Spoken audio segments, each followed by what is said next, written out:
Hello everyone, good morning to all of you. So today we will discuss about Himachal Pradesh and their relation with Sikh Gurus.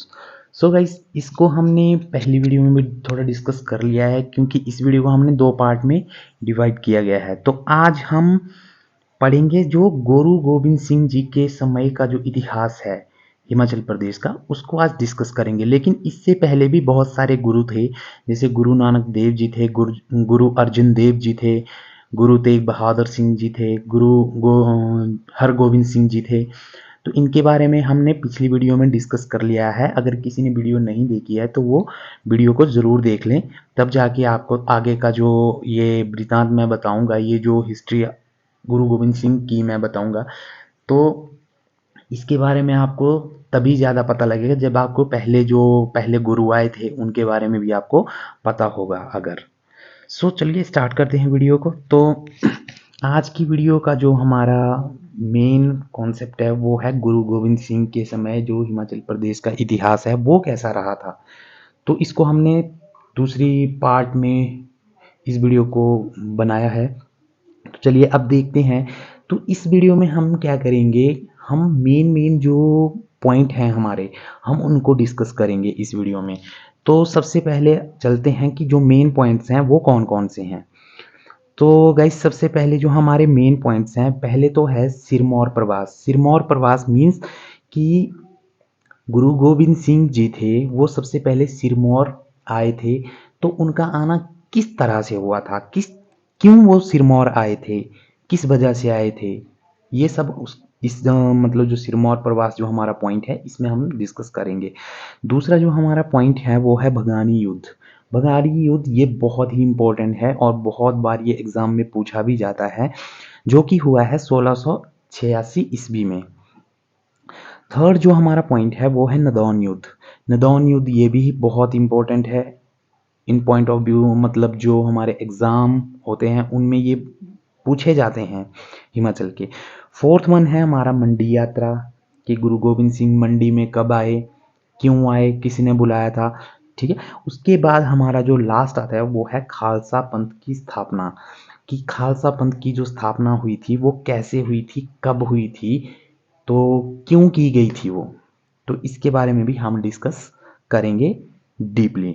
तो चलिए अब जो हमारा पहला जो main topic है वो है सिरमौर प्रवास। सो गाइस यहाँ पे क्या हुआ था कि जो सिरमौर के राजा हुआ करते थे, सिरमौर में एक राजा हुआ करते थे मेदिनी प्रकाश, उन्होंने गुरुजी को क्या किया था, सिरमौर बुलाया था। तो गुरुजी उनके बुलाने पर ही सिरमौर गए थे। तो आगे क्या हुआ था कि जो मेदिनी प्रकाश थे उन्होंने क्या किया, जब गुरुजी सिरमौर चले गए तो उन्होंने गुरुजी के लिए यमुना के किनारे पौंटा साहिब एक जगह है, वहां पे उन्हें किला बनाने के लिए भूमि दे दी थी। मेदिनी प्रकाश जो भी राजा हुआ करते थे उस समय सिरमौर के। और गुरुजी वहाँ पे जो पौंटा साहिब में जब उन्हें मतलब मेदिनी प्रकाश ने उनको भूमि प्रदान कर दी थी, तो उसके बाद वहाँ पे गुरुजी 1683 से लेके 1688 तक वहाँ पे रहे थे पौंटा साहिब में। आज उनके मतलब वहाँ पे बहुत बड़ा गुरुद्वारा भी है, वो किसके मतलब उसकी यात्रा के किसकी याद में बनाया गया है, वो गुरु गोविंद सिंह जी की याद में ही वहाँ पे बनाया गया है, सॉरी। और यहाँ पे मैंने एक फोटो भी लगा के रखा हुआ है। तो ये गुरुद्वारा है, ये पौंटा साहिब में बनाया गया है।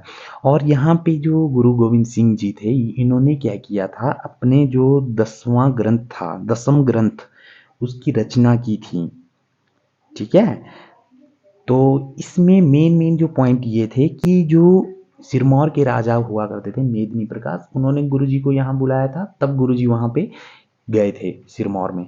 और वहाँ पे उन्होंने यमुना के किनारे पौंटा साहिब के नज़दीक उनको क्या कर दिया था, किला बनाने के लिए या गुरुद्वारा बनाने के लिए भूमि प्रदान कर दी थी। और उस मतलब जो वहाँ पे गुरुजी का निवास रहा है वो रहा है 1683 से लेके 1688 तक। और वहीं पे ही गुरुजी ने 10वें ग्रंथ की भी रचना की थी। और उन्हीं की याद में फिर यहाँ पौंटा साहिब में गुरुद्वारा बनाया गया था। ठीक है, तो ये तो हुआ सिरमौर में आने, या मतलब जो सिरमौर आने का जो उनका उद्देश्य था, तो ये था। अब इसके बाद जो हमारा नेक्स्ट पॉइंट आता है वो आता है बगानी युद्ध, और ये बहुत ही इम्पोर्टेंट है गाइस, तो इसको आप लिख भी लेना या अंडरलाइन कर लेना, लिख लेना अपनी कॉपी पे, वैसे तो अच्छा रहेगा। तो जो बंगानी युद्ध था वो 1686 ईस्वी में हुआ था। तो इसमें क्या था, ये बहुत इंटरेस्टिंग सा टॉपिक है थोड़ा। इसमें गुरुजी और कहलूर के राजा हुआ करते थे भीमचंद। तो इनके बीच एक हाथी को लेके, एक सफेद हाथी, व्हाइट एलिफेंट को लेके एक कॉन्फ्लिक्ट पैदा हो गया था, मतलब थोड़ा मनमुटाव इनके बीच पैदा हो गया था। जिस जो हाथी था, सफेद हाथी था, वो गुरुजी को असम का राजा हुआ करता था रतन राय, उन्होंने उसको भेंट में दिया था गुरुजी को। तो उस हाथी की वजह से कहलूर के राजा हुआ करते थे भीमचंद और उन गुरुजी के बीच थोड़ा मनमुटाव हो गया था। और इसके बाद क्या हुआ था, जो गुरु गोविंद सिंह और कहलूर के राजा थे भीमचंद, और जो भीमचंद थे उनके समधी हुआ करते थे गढ़वाल के राजा फतेह शाह, और हंडूर, हंडूर भी एक रियासत हुआ करती थी, नालागढ़ जो आज जिसका नाम पड़ा हुआ है, तो वहां पे भी एक राजा हुआ करते थे हरिचंद। तो इनके बीच और गुरुजी के बीच, इन सब ने जो कहलूर रियासत के जो राजा भीमचंद थे और उनके समधी फतेह शाह जो थे और हरिचंद, ये सब राजाओं ने मिलकर गुरुजी के साथ क्या किया था, युद्ध किया था। ये सब एक तरफ और गुरुजी अकेले एक तरफ। और इसमें क्या हुआ था कि जो हंडूर रियासत के जो राजा थे हरिचंद, उनकी मृत्यु हो गई थी इस युद्ध में, और इस युद्ध को गुरुजी ने जीत लिया था। और ये कितने में हुआ था, ये 1686 ईस्वी में ये युद्ध हुआ था। तो इसमें जो मेन मेन थे पॉइंट बताने के लिए वो मैंने बता दिया, क्योंकि देखो मेन पॉइंट ही होता है, अगर ज़्यादा डीपली पढ़ेंगे तो उसका भी कोई फ़ायदा नहीं है। लेकिन जो एग्ज़ाम के पॉइंट ऑफ व्यू से जो मेन चीज़ें होती हैं वो डिस्कस करना ज़रूरी होती है। तो ठीक है, गुरुजी और कहलूर के राजा जो भीमचंद थे उनके बीच ये युद्ध हुआ था, और जो कहलूर के राजा थे उनका साथ दिया था उनका जो समधी हुआ करता था गढ़वाल का राजा फतेह शाह, उसने, और हंडूर रियासत के जो राजा थे हरिचंद, उनके बीच हुआ था ये।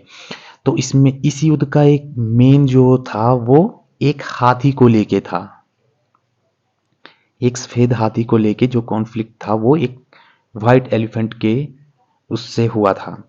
ठीक है, तो इसमें याद रखने वाली ये बात है, क्योंकि ये क्वेश्चन बहुत बार ये पूछा गया है कि भंगानी युद्ध या तो कौन से सन में हुआ था, कौन से ईस्वी में हुआ था, किस किस के बीच हुआ था, और किस कारण हुआ था। ये 3 क्वेश्चन इसमें से बन जाते हैं। ठीक है, और इस युद्ध में किसकी मतलब मृत्यु हुई थी ये भी बन जाता है क्वेश्चन। तो यहाँ पे हर एक चीज़ को डीपली बताया गया है। तो ठीक है, इससे आगे जो हमारा आता है, ये हमारे पास एक मतलब बंगानी युद्ध की एक फोटो है जो यहाँ पे बताया गया है। और इस जो ये युद्ध हुआ था, जो ये वॉर हुई थी, इसमें गुरुजी विजयी हुए थे, और जो हंडूर के जो राजा हरिचंद थे इस युद्ध में गुरुजी के तीर से मारे गए थे। ठीक है, अब इसके बाद जो नेक्स्ट हमारे पास जो टॉपिक आता है वो आता है नदौन युद्ध। अब नदौन युद्ध क्या था, नदौन युद्ध गुरुजी ने भीमचंद की सहायता की और मुगल सेनापति को पराजित किया था। इसमें जो गुरुजी थे उन्होंने, जो भीमचंद कौन थे, कहलूर रियासत के राजा थे, उनकी सहायता की थी मुगलों के लिए, मतलब मुगलों के साथ भीमचंद का युद्ध हुआ था, तब गुरुजी ने भीमचंद की सहायता की थी। जिसमें नदौन पराजय के बाद दिलावर खान के बेटे रुस्तम खान ने अनंतपुर साहिब पर आक्रमण कर दिया। तो इसमें क्या हुआ था, जब यहाँ पे मुगलों और भीमचंद के बीच जो युद्ध हुआ था, जब गुरुजी ने कहलूर के राजा भीमचंद का साथ दिया था तो उन्होंने इस युद्ध को जीत लिया था मुगलों से। तो उसके बाद जो मुगलों के जो उत्तराधिकारी थे, जो जिसके साथ भीमचंद का और गुरुजी का युद्ध हुआ, वो थे दिलावर खान। मुगलों के जो सेनापति थे। ओके, तो दिलावर खान की पराजय के बाद या उसकी मृत्यु के बाद जो उसका बेटा रुस्तम खान था, उसने आनंदपुर साहिब पे क्या किया, अटैक कर दिया था। और उस अटैक को जो गुरुजी थे उन्होंने निरस्त कर दिया था, मतलब नाकाम कर दिया था उस अटैक को। और उसके बाद गुरुजी ने गुलेर के राजा गोपाल सिंह, गुलेर भी एक रियासत थी, उसके जो राजा हुआ करते थे गोपाल सिंह, उसके साथ मिलकर जो लाहौर का एक और सूबेदार हुआ करता था गुलाम हुसैन खान, उसको पराजित किया था। किसके साथ मिलके? गुरुजी ने गुलेर रियासत के राजा गोपाल सिंह के साथ मिलके। तो इसमें भी ये एग्जाम में क्वेश्चन बन जाता है कि नदौन युद्ध किन किन के बीच हुआ था। तो पहला तो ये हुआ था कि मुगलों और राजा भीमचंद के बीच में हुआ था। दूसरी बात ऐसा पूछ सकते हैं कि नदौन युद्ध में गुरुजी ने किसकी सहायता की थी? तो सीधी सी बात है, वो राजा भीमचंद की सहायता की थी। और तीसरा जो क्वेश्चन बनता है कि गुरु गोविंद सिंह जी ने गुलेर के राजा गोपाल सिंह के साथ मिलकर लाहौर के किस राजा या उस वहाँ का जो शासक हुआ करता था या सूबेदार, आई डोंट नो कि वहाँ क्या बोलते थे, तो उस किसको पराजित किया था? राजा गोपाल सिंह के साथ मिलकर गुरुजी ने। तो ये भी है उसके साथ, मतलब तो इसका आंसर सीधा ही है, सूबेदार गुलाम हुसैन खान के साथ। ठीक है, उनका युद्ध हुआ था तो उसमें वो पराजित हुए थे, सूबेदार गुलाम हुसैन खान। और गुरुजी और गुलेर के जो राजा थे गोपाल सिंह, ये विजयी हुए थे इसमें। तो ये थी नदौन युद्ध के बारे में डिस्कस। अब इसके बाद जो हम बात करेंगे वो करेंगे मंडी की यात्रा। तो गुरुजी, देखो गुरुजी ने और मतलब बहुत जगहों पे भी ट्रैवल किया था अपने टाइम में, लेकिन एक सिरमौर, एक मंडी, ये दो जगहों का वर्णन इसलिए मिलता है क्योंकि यहाँ पे जो राजा हुआ करते थे, अब देखो सिरमौर के जो राजा होते थे मेदिनी प्रकाश, वो बहुत ही शक्तिशाली राजा हुआ करते थे। वैसे ही मंडी में भी एक बहुत बड़े शक्तिशाली राजा हुआ करते थे जिनका नाम था सिद्धसेन।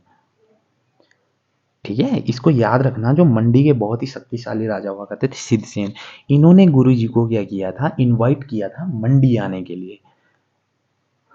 तो गुरुजी फिर मंडी गए और उसके बाद उन्होंने मंडी और कुल्लू दोनों जगहों की यात्रा करी थी। तो इसका ज़्यादा कुछ वृतांत नहीं है। और उसके आने के बाद मंडी में भी, जैसे कि मैंने यहाँ पे आपको पिक्चर के थ्रू बताया, ये मंडी का गुरुद्वारा है जो उनकी याद में यहाँ बनाया गया है।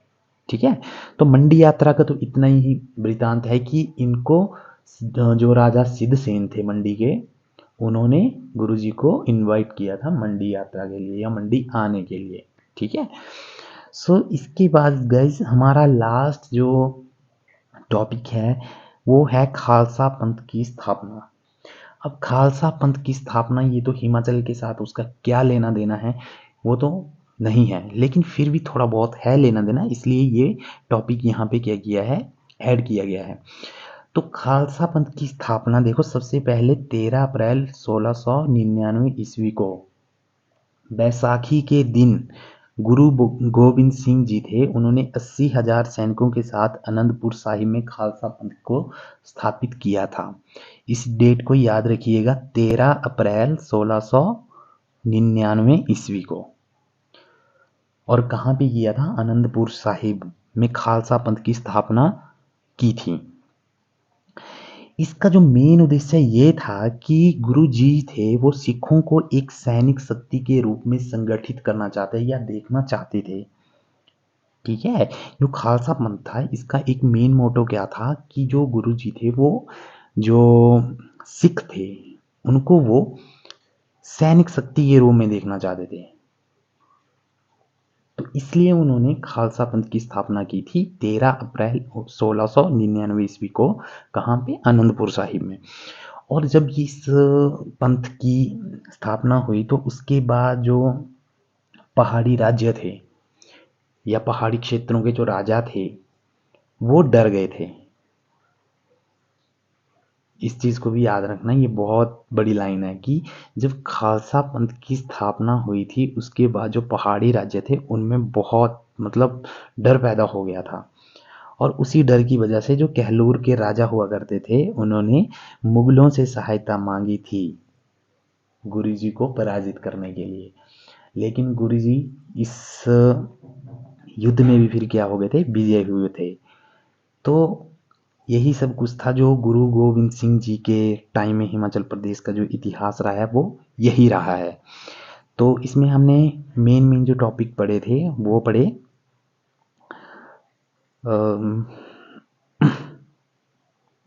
सिरमौर प्रवास, भंगानी युद्ध, नदौन युद्ध, मंडी यात्रा और खालसा पंथ की स्थापना। तो दोस्तों आज की वीडियो में यही सब था बताने के लिए। अब मिलते हैं किसी और वीडियो में, अच्छी सी वीडियो में। तब तक के लिए bye bye. Thank you and have a nice day.